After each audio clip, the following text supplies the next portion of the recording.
Hey everybody, it's Amber here for Tune In Tuesday with Hope Healing Our Past Experiences. And I just want to welcome you back again this week as we discuss the tough stuff, answer your questions, and share stories of hope. And so, I had a friend this week send me a video idea. She was wanting me to discuss the reality of how sometimes kids cope with being sexually abused, traumatized, and for her, it was an instance inside a facility, a children's home that she's working at, and it just broke her heart in the way that it was responded to. But I know that it's not just happening in facilities or foster homes, but happening inside family homes. Parents not understanding how their kids are coping or even what is really just going on in that child's life. Sometimes they just don't have the communication skills to be able to state.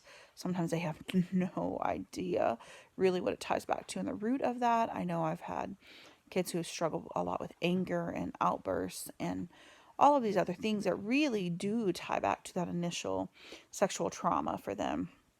However, there was an incident this week where a girl was having a nightmare and peed in defense, like um, during the nightmare, thinking that it would stop the rape, right? And so staff got really upset and just ugly with this child. And I think part of it is a lack of compassion. And I think that part of it is lack of knowledge of even understanding what it ties into for that child. And the way that we react versus respond sometimes can just compound guilt and shame. I know I've talked about that subject before, react versus respond, but when we think about statistics being 1 in 3 for girls and 1 in 6 for boys by the time we're 18 who have experienced sexual trauma, you think about kids inside the system, the foster care system, these children's homes, being all kinds of agencies. And if they've already experienced it on the outside, what's the likelihood they're going to experience it on the inside?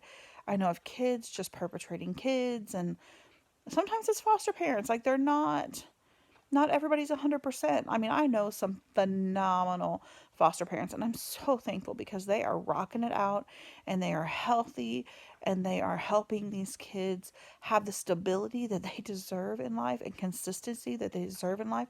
And they go above and beyond to help heal any wound that these children have already experienced so that they can go on to have healthy relationships.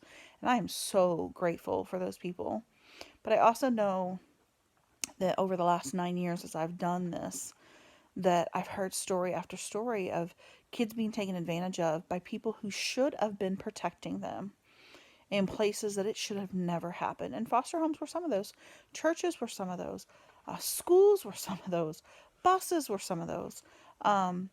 It's crazy, but like perpetrators will always put themselves in position to feed their addiction. But that's not even what this video is about tonight. It's really about you helping children to have a voice.